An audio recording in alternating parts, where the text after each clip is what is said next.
Hello. Good morning. And there's a very interesting report that's just come out on the BBC, an interview with Ivor Novikov, who was a former advisor to President Zelensky. And the BBC, I mean, at the moment he's in Kiev and under lockdown because there's a curfew and there's shelling, indiscriminate shelling of residential areas. There can be no suggestion that there are military targets in the areas which are being attacked with missiles indiscriminately. Now, he was asked by the BBC about President Zelensky, who he had formerly been advising, and he said President Zelensky is a human among politicians, and he has no time for pointless bureaucracy. Well, I can understand why President Zelensky had difficulty in the earlier parts of his tenure, because it is very difficult cutting through the bureaucrats who are in love with their acronyms and their bits of paper and their superiority. It's not about making life easy, bureaucracy today. It's about establishing superiority and condescending to people who perhaps coming in and are not fully familiar with the arcane, esoteric, bureaucratic systems that are in place in your department. And it does take an outsider to come in and rattle the cage a little and point out that this is mindless. And in a crisis, Mr. Zelensky comes out on top. And in a crisis, the value of Mr. Zelensky is simply staggeringly obvious. And I think, I'm somebody who has dealt with bureaucracy on a number of occasions.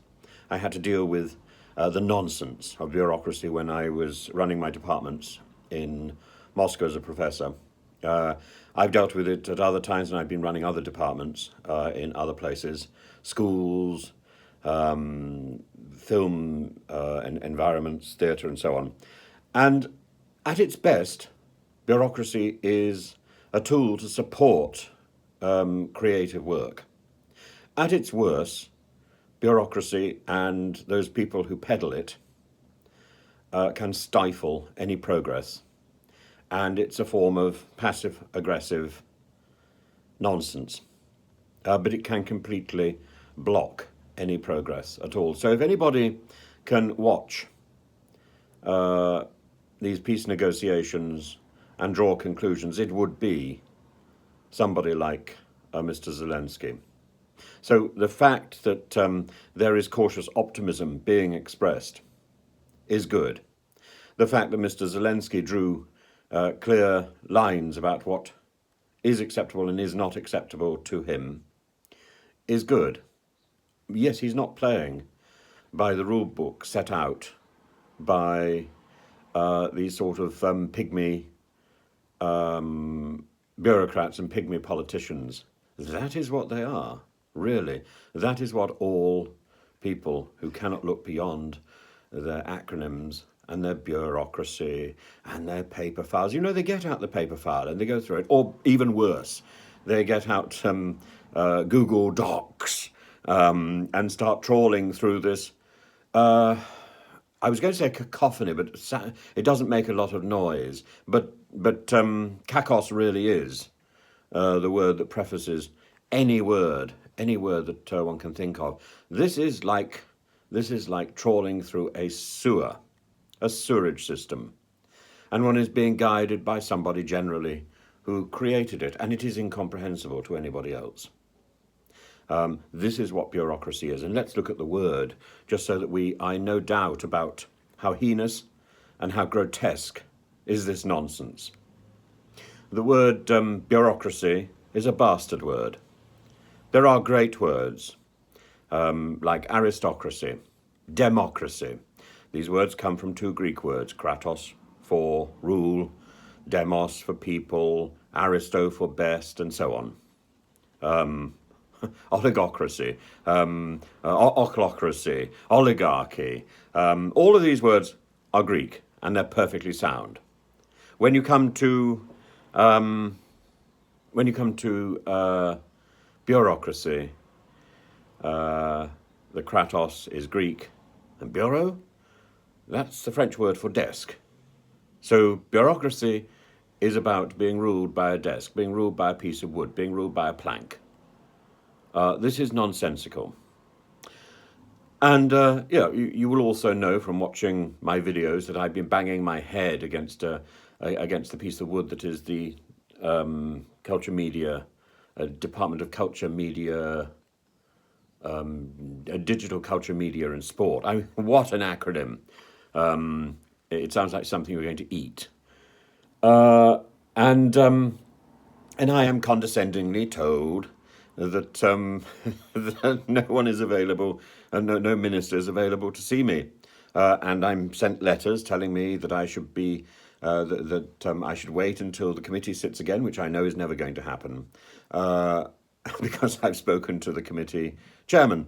I get letters telling me from politicians telling me to talk to this particular group or that particular group, Ofcom, or and when I talk to them, they tell me that it's not in their remit, and of course it isn't.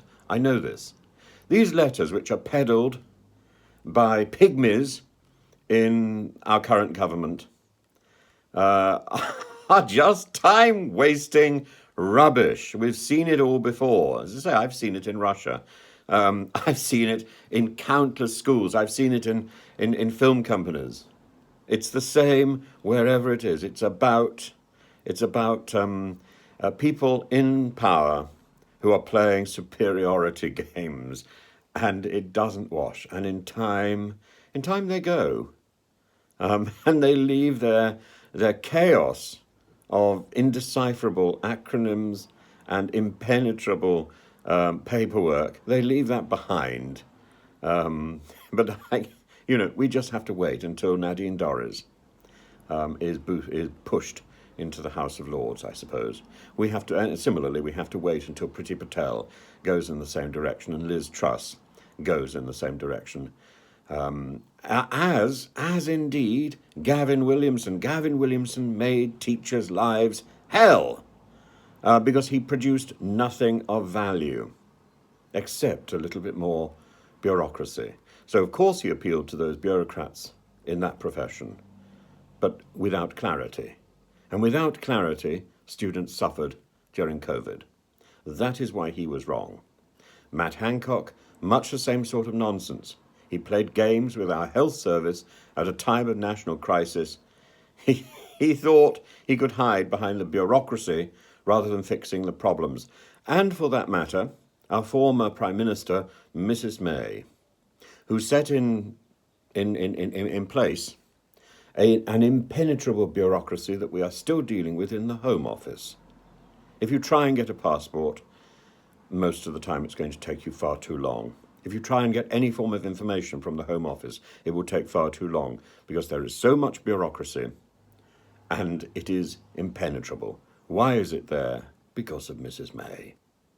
So just look at what these people do, and then look across at Ukraine, and there is somebody who projects humanity, and who, we are now told, very clearly has no time for pointless bureaucracy. He's somebody I admire.